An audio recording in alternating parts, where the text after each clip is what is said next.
はい、皆さんこんにちは、まゆです。お元気ですか？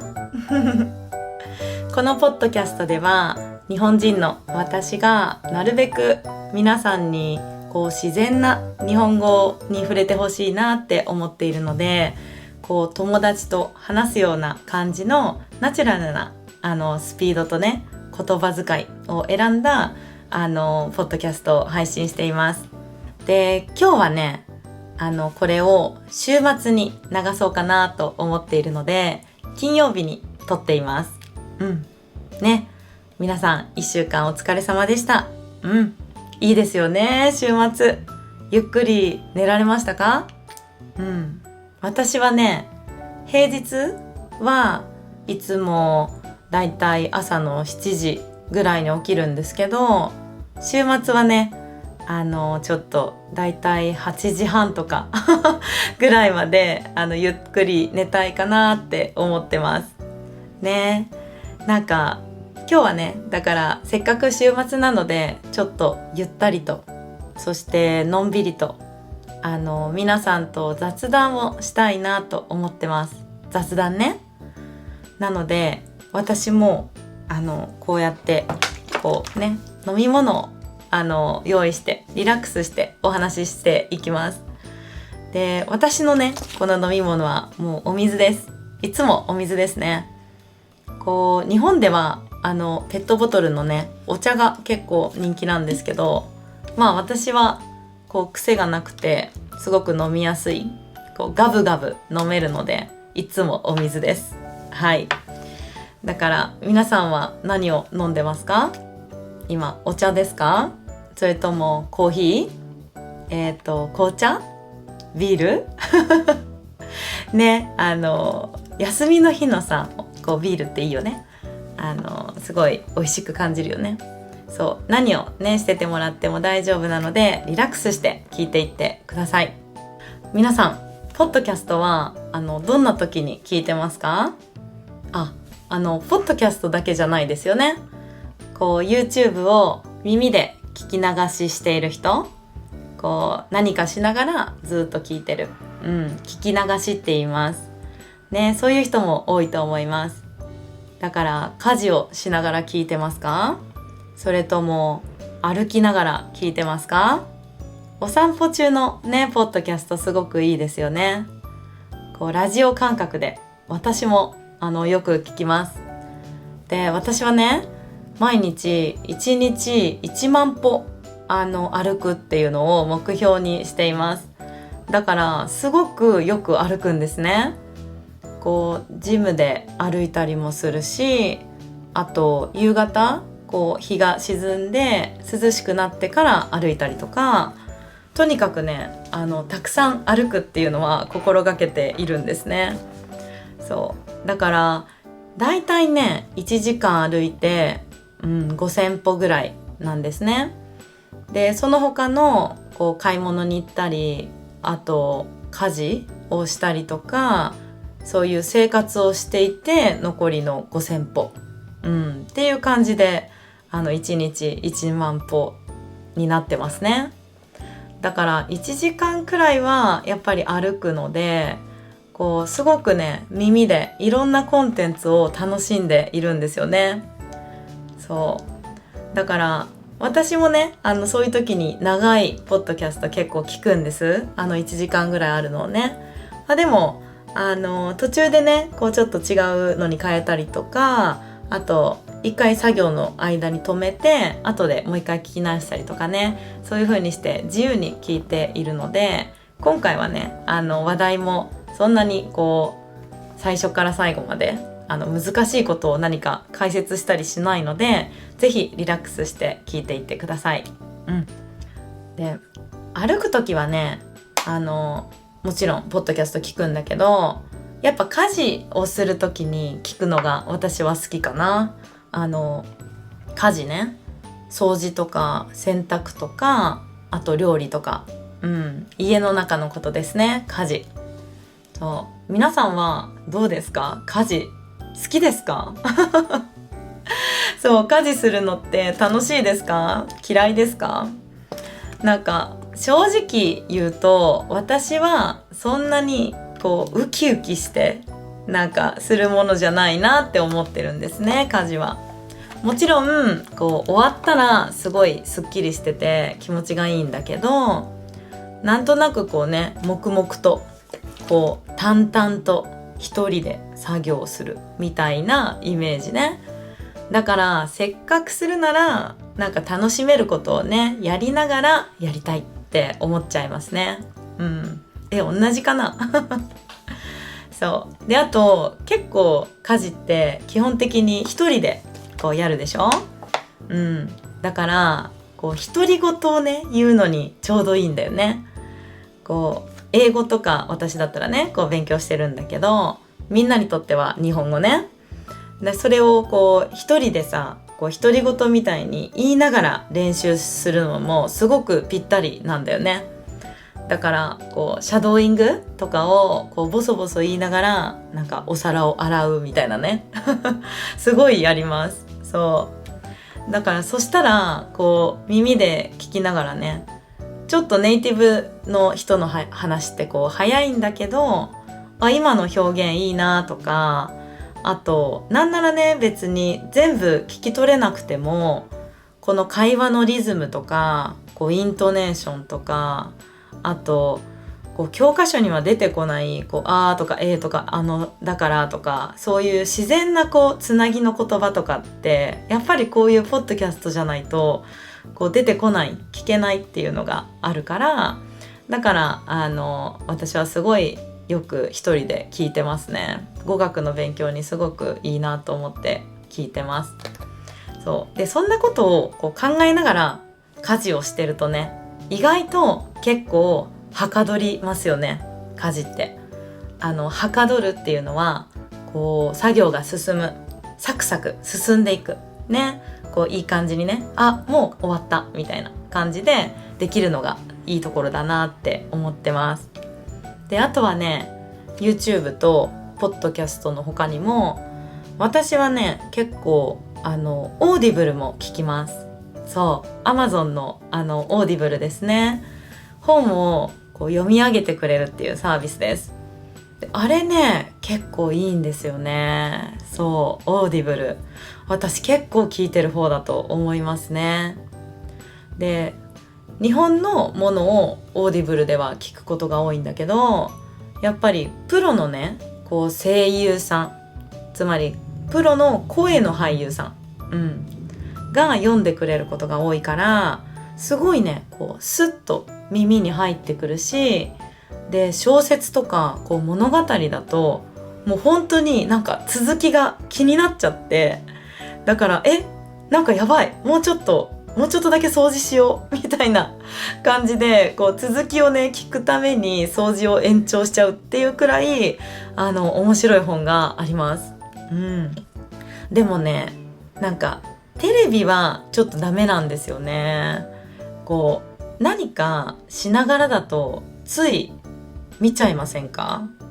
テレビね、ぼーっとねこう気づいたらなんだか手が止まってたみたいなことがねテレビはあるんですよ。だからね、実は私全然ねテレビを見ないんですよね。こう私の家にはテレビがないんですでこれね日本人に言うと結構驚かれます。はい、みたいな、テレビないの？信じられないみたいな感じでねよく言われます。皆さんの家にはこうテレビありますかね。最近ではなんか日本でもテレビを持たないこう若い人ほどこうテレビを持ってないよっていう人が増えてるっていう風に聞きます。皆さんの国でも同じようなこう変化ってありますか？なんかね意外と大丈夫なんですよ、テレビなくてもそうニュースはどうしてるのって聞かれたら、ネットでこうね見ればいいし、でじゃあ映画とかドラマはって聞かれたらパソコンでこう見れちゃうからいいかなっていう感じなんですね。であとこうテレビって結構ねこう大きくてこう黒いでしょ。だからあんまり大きくない部屋の中に置くとこうドーンってねすごい存在感があるんですね。だから、その置く場所もねこうちょっと困るなっていうのもあって、もう潔く置いてないっていう感じなんですね。そうだから基本的にはいらないかなって思ってたんですよ。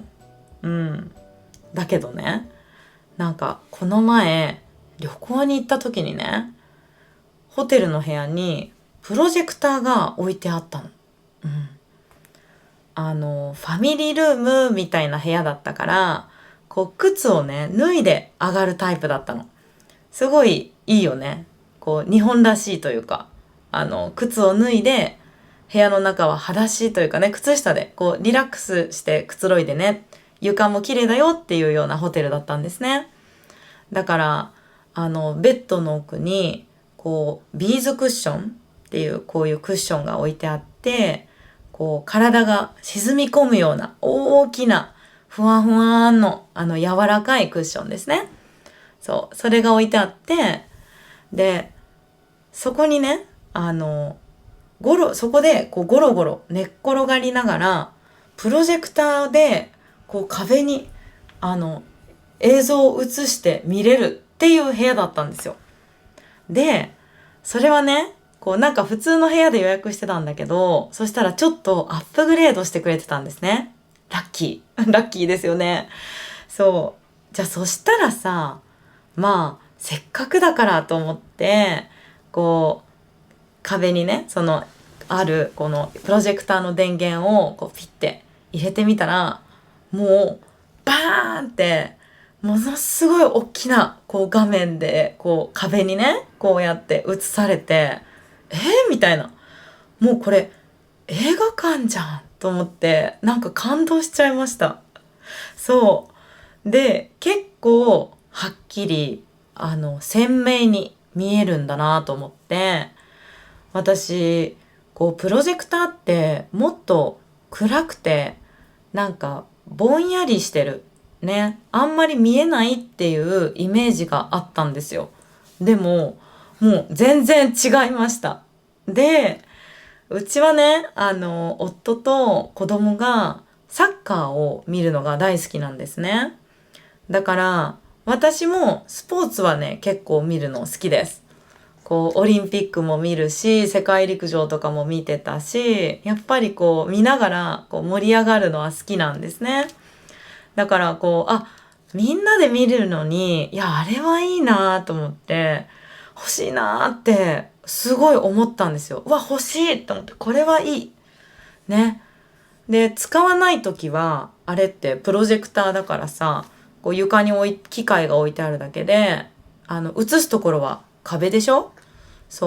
だからスペースもいらないし、で家族でさこうゴロゴロしながらなんかお酒とかジュースとかお菓子とかねこう広げて、そこでスポーツ観戦したり、あとね映画を一緒に見たりとか、なんかそういうのいいなと思って、こうパソコンの画面で見ることに慣れてるけど、やっぱりみんなでこう一つのものを見るときには大画面で見るっていいなって思ったんですね。だからビーズクッションも置いて、こんな風にしたい、私の家にもこれ欲しいってめっちゃ妄想したんですよ。最高幸せそうと思って頭の中にこうふわふわふわって妄想って言うんです。こうイメージすることしてたんです。でよしじゃあ、買おうと思ってこうウキウキしながら値段を調べたんですね。そしたら40万だったの。40万ね、もうさ40万と思って高くない？もうさ、うちの洗濯機と冷蔵庫を合わせたより高いんだけどと思って、もうさなんかってなっちゃって、なんかこうね想像してたこのふわーんって膨らんでた私のねこう理想のこう暮らしみたいな妄想が一瞬でシュンって消えましたなんかあれみたいだった。マッチ売りの少女の気分だったの。ほらマッチね、つけてる間だけさ、こう美味しいご飯が見える、あれね。私の中の、マッチ売りの少女の、こう、幸せな暮らしの妄想がね、40万っていう数字で、こう、ふって消されて、シュンって一瞬で、なんか消えていきました。いや、40万はさ、だって家の中の、なんかあらゆる家電より高いと思う。そう。まあでもね、目標として、こう置いておくのはいいかなって思ったの。こう、いつか、まあ絶対買うぞみたいなね。こう、まあそれを現実的に買うかは置いといて、こう、いつか欲しいなみたいな、こう、目標にするものとしてはいいかなって思いましたね。例えば、こう、家の中のさ、こう、いらないものを、もう全部売って、で、そのお金で買う。で、その家の中で全部売る時の目標金額にするみたいな。そういうのにはすごいいいなってこう思いました。そう。だからね、こっから部屋の掃除の話にしようと思うんだけど、皆さん断捨離って言葉知ってますか？そう、断捨離ね。もう10年以上前ですね、流行ったのが。そう、そういうの言葉だけど、こう、今でもすごいよく使われています。断捨離。うん。これって、漢字の一つ一つにすごく意味があるんですよね。だから、まず断。これは、断るっていう字で、こう、家の中に入ってくる不要なものを断つ。ね、断る。断つ。関係を断つっていう時にも使う漢字なの。だから、その余計なものを買わない。で、家の中にあるゴミになるものっていうのをもう入れないっていう入り口ですね。の話。で、次に、こう、断捨離の捨。これは、捨てるっていう字です。もう文字の通りですね。だから、家の中にある使ってないものを、どんどんこう家から出していく。うん。で、最後が、こう、離。ね。離です。で、これがね、結構一番大事で、こう、物への執着。こう、ずっとそれを持っていたいとか、まだ使えるのにもったいないかなとか、そういうね、この執着の心から離れる。こう、自由になるっていう意味です。うん。なんか改めて聞くとさ、やっぱり深いですよね。うん。でね、これがなんで流行ったかっていうと、すごい新鮮だったんですよね、当時の日本では。で、昔の日本のお家って、本当に物が多かったんですね。だからおじいちゃん、おばあちゃんの世代の家には、蔵っていう荷物を置いとくためだけの専用の建物があったぐらいです。そう、蔵。ね。あとね、婚礼タンスっていうのもあったんですよ。知ってますか？婚礼タンス。もう絶対知らないと思います。これは結婚するときに奥さんが服とか着物ですね、を入れるためのこんなね、もう壁みたいにものすごいでかい家具を持っていく、引き出しのね、服を入れる家具を持っていくっていう文化があったんですよ。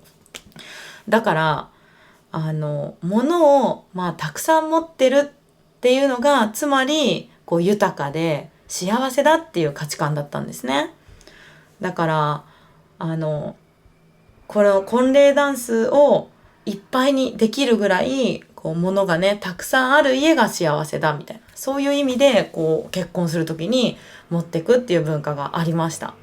私の母親ぐらいの世代の文化ですね。私の時にはもうなかったです。そう。あと、もったいない文化かな。日本のこのものが多い理由の大きなのはもったいないっていう文化ですね。だからまだ使えるからこう誰かもうなんか使ってくれないかなって、なんかまだ捨てるのもったいない、まだ使えるから誰かに使ってほしいみたいなね。なんかそう言ってこう結局ね、こういらないものをこう親戚にあげたりして、だから物がなんかこうぐるぐる回るだけで、こうなんか減らないっていうことが起こってたんですよ。うん。でもその10年くらい前にね、もっと前かな、この断捨離がやっぱ広がってからガラッと価値観が変わった気がします。そうで、私もね、子供が生まれる前に一回気合を入れてやりましたね。あとは引っ越しのタイミングでもやりました。うん。引っ越しってすごいこう断捨離のこう最大のチャンスなんですよね。したことある人はこうイメージできるかな。結局さ、段ボールの中にすごい詰めるでしょ、せっせとね、荷物を。それだったらもうそもそも詰めるものがないね、いらないものは捨てた方が楽だからね。そうだから、引っ越しとか、あと結婚したタイミングかな、そういう時にすごい断捨離する人が多いですね。うん。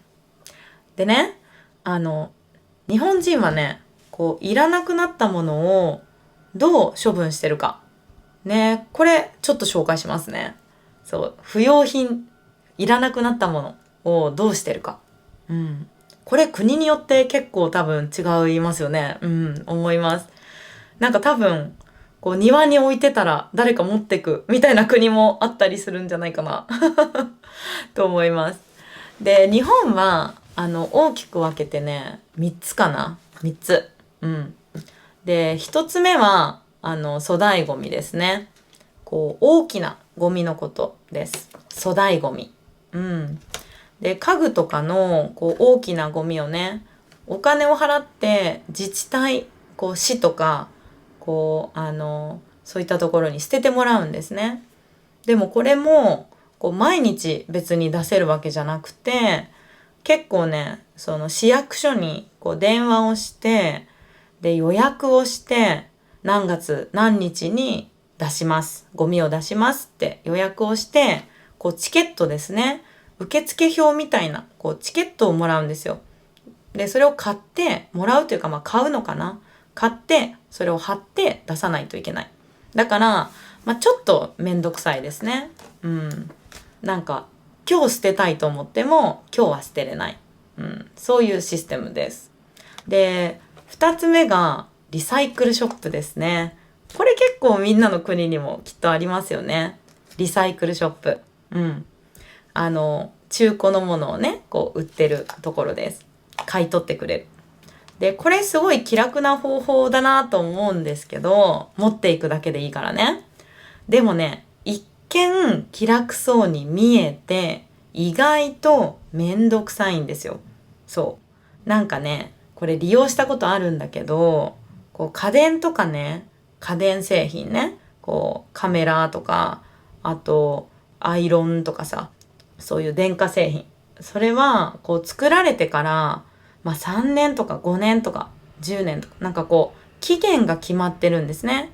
だから何年以内じゃないとダメみたいな、買い取れないよっていう結構厳しいルールがあったりとか、あと値段をつけてもらうのに結構時間がかかったりするんですよ。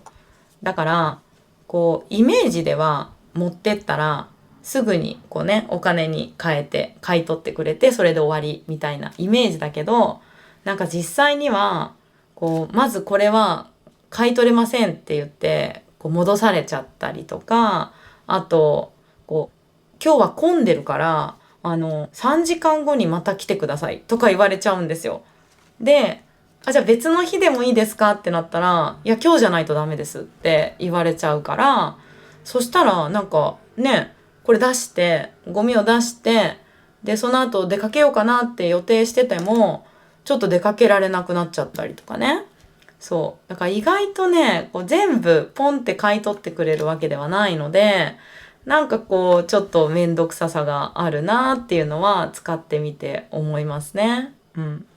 で、あと、これはさ我慢すればいいんだけど、リサイクルショップに行って物を減らしたくてね、リサイクルショップに行ってるのに、リサイクルショップでなんかいいものを見つけちゃったらさ、もうなんか何をしに行ったのかわかんない感じになっちゃうじゃん。なんか物を捨てたのにまた物を買ってるみたいなね。だからそれは本当にね、我慢すればいいんだけど、でもそういうことも起こるから、なんかちょっとめんどくささがやっぱりこれもありますね。あります。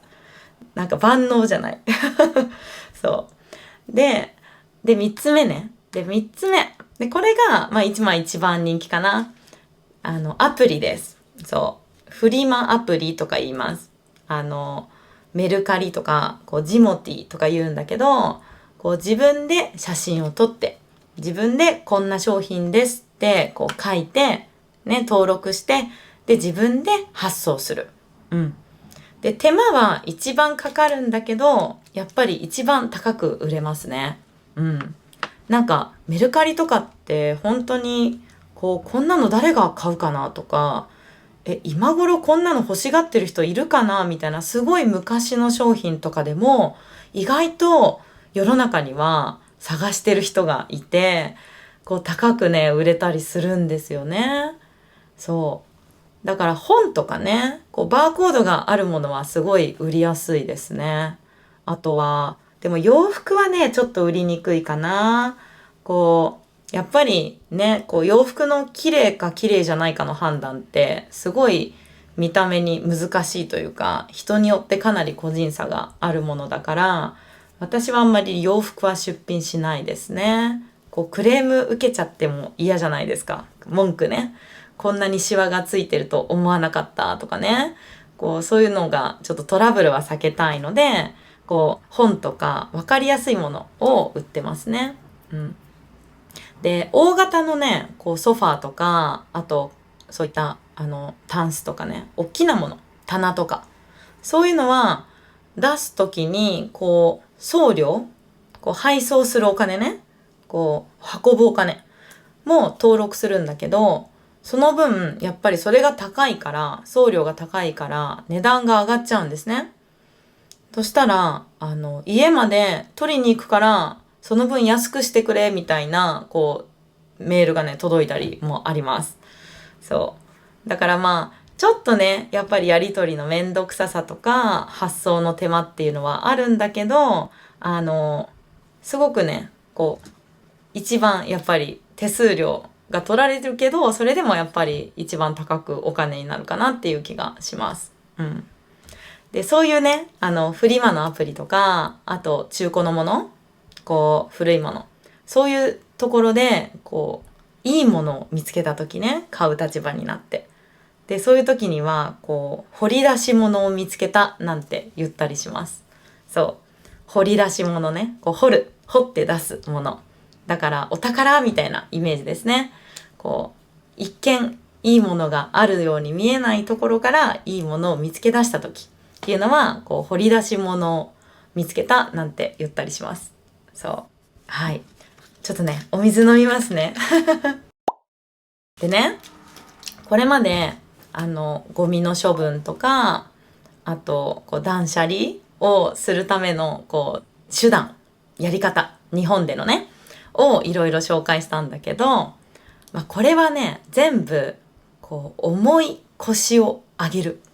つまり、よし、やるぞと思って、気合を入れてね、この重い腰を上げる、立ち上がる。そういう意味の言葉なんだけど、だからそういうね、気合を入れないとできないんですよね。なんか仕事して、料理をして、洗い物してってしてたら、もう一日やっぱり終わっちゃうじゃないですか。そう。で、今日やらなくても死なないことで、どうしても後回しになっちゃいますよね。うん。でも、私がね、今、本気で断捨離を考えているっていうのには、もう一つちょっと理由があるんですよ。うん。で、これはね、ちょっと私の、夢に近い話なんだけど、ペットをね、飼いたいなって思ってるんですよね。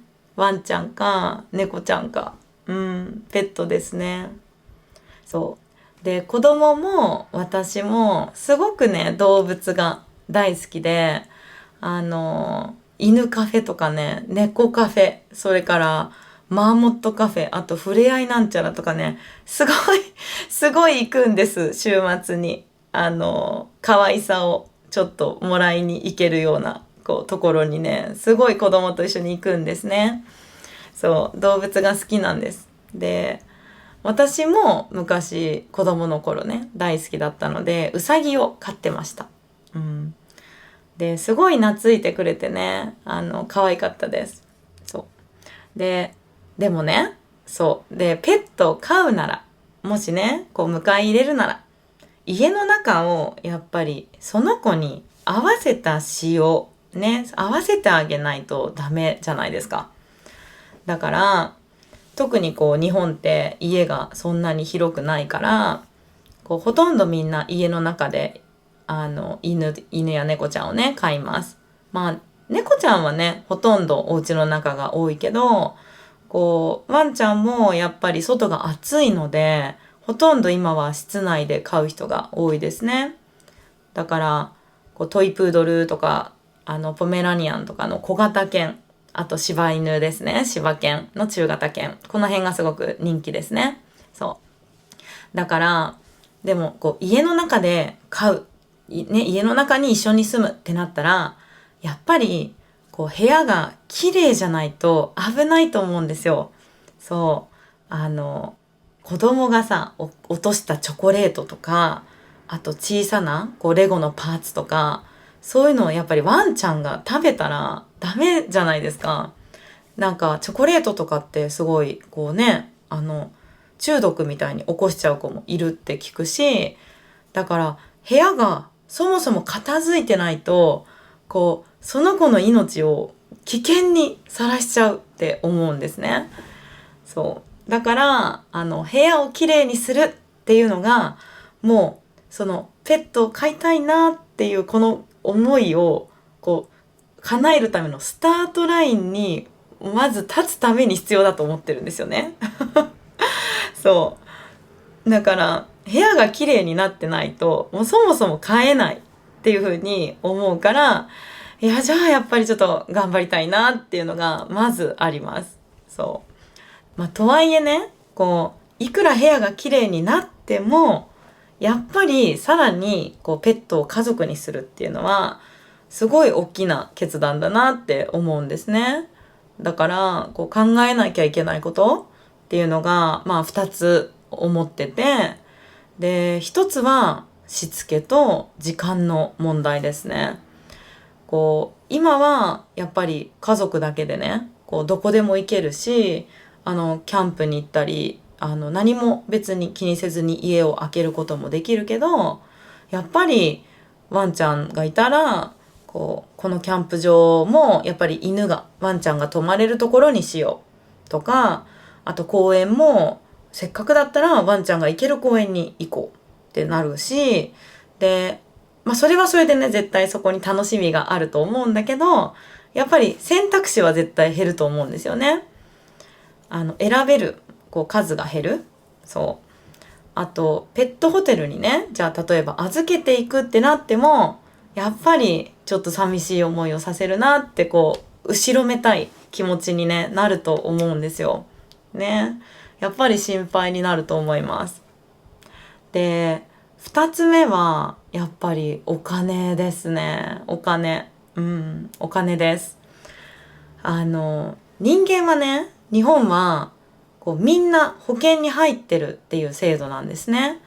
だから皆保険制度って言うんだけど、病院代は 30% の負担でいいんですよ。だから歯医者さんとかもすごく行く文化があるし、例えば1万円医療費がかかっても、窓口で実際に自分が払うのは3000円でいいんですよね。で子供だったらもっと安いです。だいたい500円とか無料のところもあります。でこれは多分住んでる市とかね、どこに住んでるかによって多少は変わるんだけど、それでも人間の医療費っていうのは大きな病気をしない限りは結構安いんですよ。でもやっぱりペットにはねそういった保険公的な保険の制度がないですね。でペット保険っていうのも流行ってるけどやっぱり大きな手術とかは保険じゃ賄えないらしいんですね。出るけど全然足りない。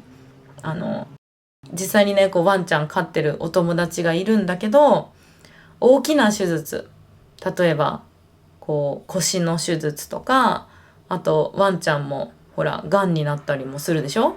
でそういうのがあるともう50万円とか100万円ぐらいがもうポンってやっぱり1回の手術でかかっちゃう。だからでもうわーって50万かってやっぱ思うけど、でもやっぱりね家族だから多分助けたいって思うと思うんですね。だからこの経済的な準備、やっぱりお金の部分の心の準備と本当のお金の準備っていうのができてないと、やっぱり簡単にはよし可愛い買おうっていうのは言えないなって思いますね。なんか母のね闘病を見てたから、私は病気でその母を亡くしてるんだけど、無理にやっぱり命を伸ばすことっていうのの難しさっていうのもやっぱり思うんですよね。そうやって50万円とか100万円とかのお金をかけて、じゃあ実際助けてあげた、助かった、でその時はいいんだけど、でも実際本来はそこまで生きられなかった子たちが動物たちも生きられるようになってるのね。動物の医療も発達してるから。そうなると今度は老犬とか犬のね認知症とかそういうのの問題も今やっぱ増えてるんですよね。だからやっぱりね最後まで絶対に面倒を見てあげたいっていうふうに責任を持つ、これはね飼い主にとってはすごく大切なことだと思うから、そういう覚悟もねやっぱりないと買っちゃダメだよなって、すごいね部屋をきれいにしてないのにまだ部屋をきれいにしてないのにそんな想像までしてね過ごしてます。やっぱりねうさぎがいた時に思ったんですけど、家の中をねすごくパッと、明るくしてくれる存在なんですよね。私のうさぎも私が小学校5年生の時から大学を卒業するまで結構いたんですよ。だから一番ね学校でいろんなことがあったりとか、ちょっと親には心配しちゃうから言えないような悩み、そういうのをこっそりその子にね話しかけてわーってねリフレッシュさせてもらってましたね。癒されてました。その子を撫でて、その子にね聞いて今日こんなことがあってねって話をするとちょっと癒されるっていう部分があったんですね。だからね動物ってただ黙ってね優しくそこにいてくれるでしょ。癒しがねやっぱり自分の子供たちにもあったらいいなーってね思うんです。だからいつかねしっかり準備を整えて、お金も大変だけど準備できたらね、気持ちもみんなの準備が整ったらお迎えしたいなってすごい思ってます。はい。ということでねすごい一気に喋ったけどお茶飲んでますか？で私が撮影してるこのカメラねできればずっと1時間撮っちゃいたいんだけど、途中でやっぱ熱くなるとプツってね切れちゃうことがあるんですよ、このカメラ。だからちょっとね編集で繋いでるなっていうとこあるかもしれないんだけど、もうどうやってもね撮り続けると切れちゃったりすることがあるせいなので、ちょっと許してください美味しい。最近ね日本もすごい暑くなってきましたよね。5月の中頃今ね、だいたい日中、お昼間ね、お昼間は26度とか29度とかぐらい、30度近くまでね、いよいよ上がるかなっていう感じになってきました。そう、暑いです。そう、もうね、今からなんか夏が怖いですね。皆さん、日本の夏を味わったことあるかな？もうね、多分、日本に住んでて、私のポッドキャストを聞いてくれてる方もいると思うんだけど、もう住んでる人はね、この辛さ分かってくれると思います。夏はね、本当に暑くて、もう不快な暑さなの。もうね、あれはね、なかなか他の国の人も夏に日本に来たらちょっとびっくりすると思う。だって、あの、なんか倒れちゃうよね。もうね、普通に外に出られない暑さなんですよ。なんか本当の真夏は。で、私ね、2年前にマレーシアに行ったの。で、絶対に日本より暑いだろうと思って、マレーシアって。イメージね。だから、もう絶対気をつけていこう。もう、倒れないようにしようと思って、その暑さに、覚悟して、よしと思って行ったのね。そしたらさ、もう日本の夏より何倍も涼しかったんだよね。本当に。何これと思って。もうすごく過ごしやすかったの。住みたくなっちゃったもん。なんか、ベトナムとかさ、マレーシアとかで私のポッドキャストを聞いてくれてるね、方もいると思うんだけど、本当に羨ましいなって思うぐらい過ごしやすかったんですよね。夏の暑さが。例えば、芝生のね、公園とかあったんだけど、普通に外で遊べる暑さなんですね。だから、もちろん、紫外線、ね、UV、これは、すごい強いから、日焼け止めを塗ったり、そういうこと、ケアはね、するんだけど、でも、なんか、命の危険を感じるような暑さじゃなかったの。だから、日陰に行ったら涼しいし、適度にね、お水を飲んでたら、まあ、1時間ぐらい外にいても、まあ別に大丈夫かな、みたいな。でもね、もうね、日本の夏は、なんか、もうとても外なんかで遊べないの。本当に。もう太陽が、じりじりと、もうね、肌を焼いてくる感じがすごい。で、やけどしちゃうんじゃないかなって思うぐらい、すごい照りつけてくるんだよね、太陽が。で、公園も、もうあんまりに暑いと誰もいないっていう感じになっちゃう。春とかね、秋にすごい広い芝生でね、ピクニックするようなところも、なんかガラーンと、もう誰もいないみたいな感じに真夏はなります。もうね、日陰があったとしても、日陰の中にいても暑いの。むわーってね。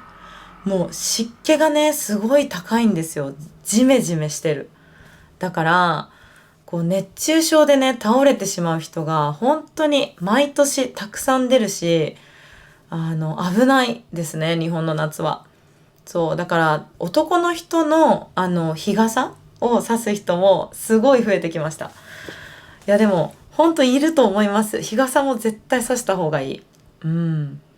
だからここ数年ですね、本当に暑くなってきました。で、今年も暑くなるって言われてます。だからね、もう怖いんですよ。で、もうすぐ6月でしょ？で、6月といえば、ね、日本で6月といえばっていう感じで、梅雨毎日雨ばっかり、ザーザー降る時期がね、始まるんですよ。ね、だから梅雨の時期が始まると、もう雨が降ってるから、湿度がすごい高いんですね。ムシムシするんです。だから、クーラーを入れないと、もうちょっと寝れないなっていう風になってきます。で、クーラーさ、入れると、クーラーね、どうしても光熱費が上がるんですね。で、光熱費っていうのは、電気、水道、ガスの料金ですね。暮らしていくために必要な、生活のお金。光熱費って言います。そう。で、大体ね、家族4人で、一戸建てで暮らしていたら、光熱費はね、これくらいになると思います。電気代が、1万円ぐらい。あと、水道代が5000、6000、それぐらいかな。5、6000。で、ガス代が、7000円ぐらいかな。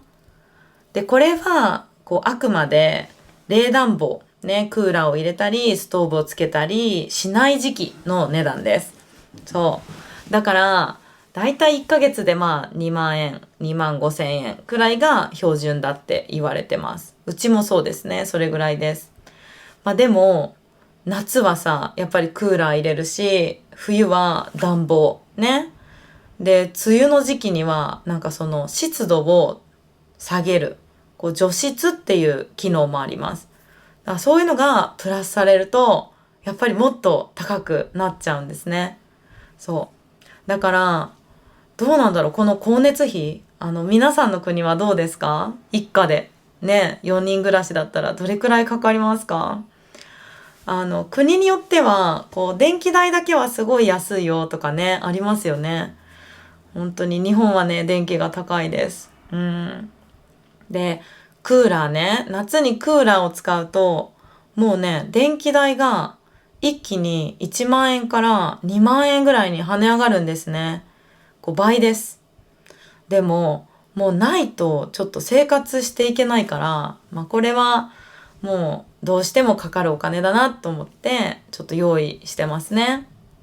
夏のクーラー代。で、だから、なんとかしてね、そのクーラーの料金を下げようっていうので、結構節約術みたいなのも、テレビで特集されてたりします。そう、節約ね。お金をなんとかして下げる。だから、日本ではね、一番扇風機がいいかな。扇風機。私も、夏はなるべくギリギリまで扇風機でちょっと頑張っちゃいますね。ブーって回ってね、風が出てくるやつね。どこの国にもあるあれです。そう。で、あれってびっくりするぐらい電気代安いんですよね。結構どれだけ回しても1ヶ月で200円ぐらいなんですよ。そう。でも、クーラーってさ、1万円でしょ？もう200円とさ、1万円じゃやっぱ全然違うでしょ？そう。だから、なるべくね、頑張ってクーラーで耐え忍ぶ、人が多いかなと思います。で、日本ではね、だから扇風機に取り付ける、保冷剤凍らすやつ。それを扇風機に取り付けるみたいな便利アイテムまで、売ってたりします。ね。だって高いもんね。そう。もう光熱費辛いです。で、冬はうちはガス代がやっぱり高くなりますね。夏はクーラー代。冬は夏はクーラーの電気代。で、冬は暖房のガス代って感じでうちは高くなります。で、冬はもちろんね、暖房をつけるから、ガスファンヒーターとかストーブをつけるからっていうのもあるんだけど、お風呂ですね。冬のガス代が上がる理由は。日本人はね、やっぱり、湯船、バスタブの中に、お湯を沸かして、横でゆったり入るっていう文化があるでしょ？だから、やっぱり冬の方がお湯を沸かすことが多いんですよね。だから夏は人によるけど、さっとシャワーで済ましちゃうことも多いかな。本当は体を整えるためには、調子を良くするためには、お風呂は毎日入った方がいいらしいんですね。でも、夏は別に体を温めなくても、すでに温まってるからね、もういいかなっていうので省略しちゃうことが多いですね。だから、冬の方が圧倒的にガス代は高くなります。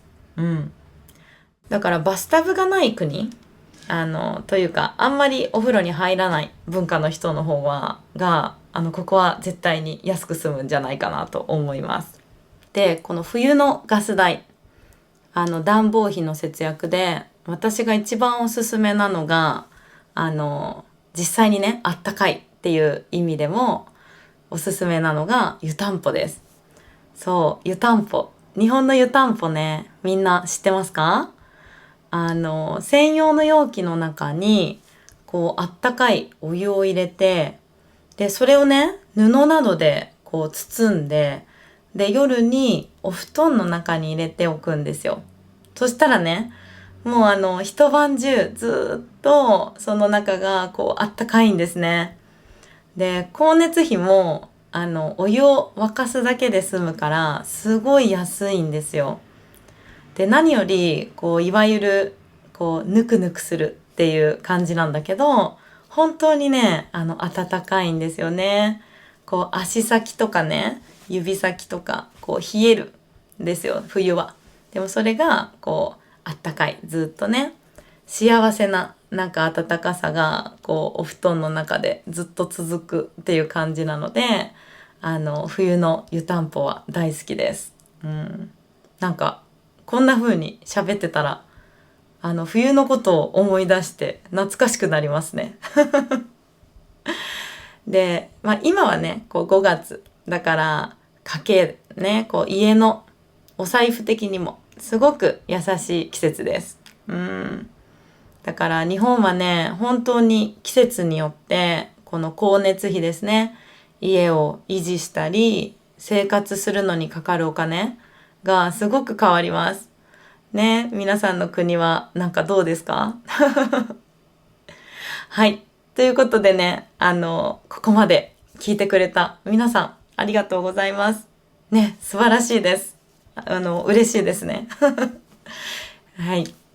ゆっくりね、雑談してきたんだけど、なんか今日はね、こう日本語の勉強っていうよりは、少し私とお茶をしてる感覚で、楽しんでもらえてたらいいなって思います。私は自分のことをすごいみんなにこうね聞いてもらえて楽しかったです。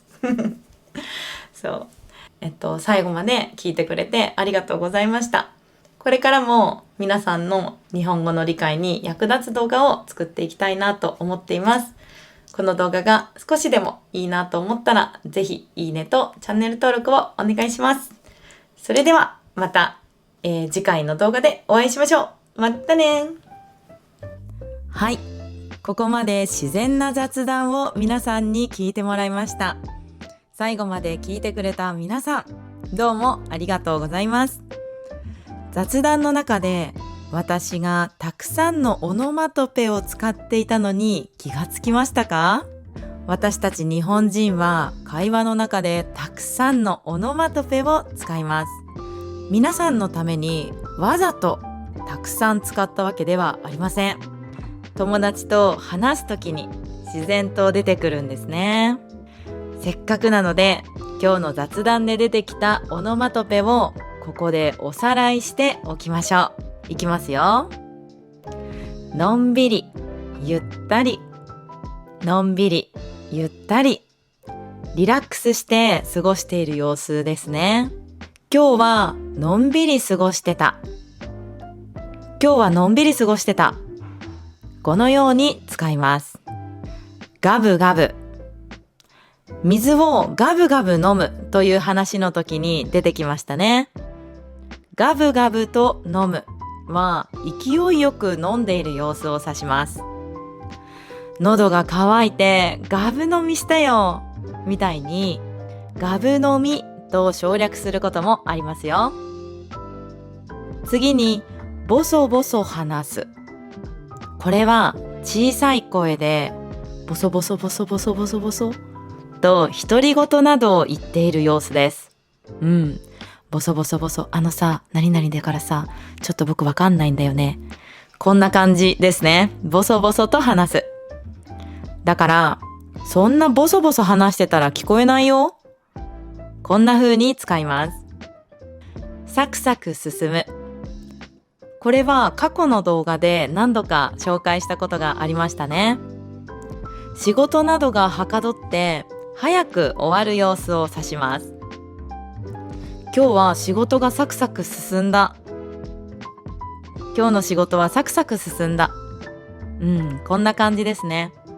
あとはパソコンなどがフリーズせずにすごくいい反応で動いてくれること、こういう時にも使います。新しい MacBook はすごいサクサク動いたよみたいな感じですね。ゴロゴロする。これは本当に横になっている時、寝っ転がっている時にも使うし、あんまり活動的に動かない一日を指すこともあります。休日はついゴロゴロしちゃいますね。休日はついゴロゴロしちゃいますね。心の中では活動した方がいいなって分かってるけど、ついゆっくりダラダラしちゃうみたいなニュアンスですね。ガランとした。これは誰もいない様子です。人がいない様子です。空いている様子を指します。あの公園、真夏はガランとしてるよ。あの公園、真夏はガラーンとしてるよ。こんな感じですね。ガラーンと伸ばすこともあります。むわっとしている。湿度が高くて暑い様子ですね。サウナの中などもむわっとしていますよね。今日めっちゃむわっとしてるね。こんな感じです。熱気がすごくあるっていうようなイメージですね。むわっとした空気が熱く体にまとわりついてくる。そんなイメージです。ジメジメする。これも湿度が高い様子です。ジメジメする。梅雨はジメジメして本当に不快だよね。日本の夏はジメジメして本当に不快です。このように使います。夏にはよく使いますよ。じりじりする。これは太陽がじりじりじりじりじりと照りつけてくる様子です。日差しがじりじりしてて、これは日焼けしそう。うわー、今日日差しがじりじりしてて焼けそうだね。こんな感じで使います。じりじりじり。いかにも肌が痛くなりそうな日差しが思い浮かびますよね。ぬくぬくする。寒い時期に暖かいことが幸せって思う時に使いますね。布団の中はぬくぬくしてて本当に幸せ。お布団の中はぬくぬくしてて本当に幸せ。こんな感じですね。ザーザー。これは有名ですね。ザーザー。雨の音です。そう。あの日は雨がザーザー降ってたね。あの日はザーザー降りだったね。こんな感じです。ザーザーというのはザーザー降りなんて言ったりしますよ。たくさん雨が降っている様子ですね。いかがでしたか？音を聞いているだけでもイメージがなんか湧いてきますよね。湿度が高いとか雨が降っているという表現よりもジメジメしている、ザーザー降ってる、ゴロゴロするなどオノマトペの方が覚えやすい印象があります。簡単な響きだし漢字もいらないので一度覚えるととっても便利な日本語です。オノマトペはとっても大切です。自然な日本語を身につけるには必ず必要なものだと思っています。その大切さやあとオノマトペを覚えやすいようにしりとりにして覚えようという動画もあるので、そちらの過去の動画もぜひ見てみてくださいね。それでは皆さん1時間本当にお疲れ様でした。最後まで聞いた自分を褒めてあげてくださいね。この1時間でたくさんの自然な日本語にいろんな言葉に出会えたことだと思います。それではまた次の動画でお会いしましょう。まったねー。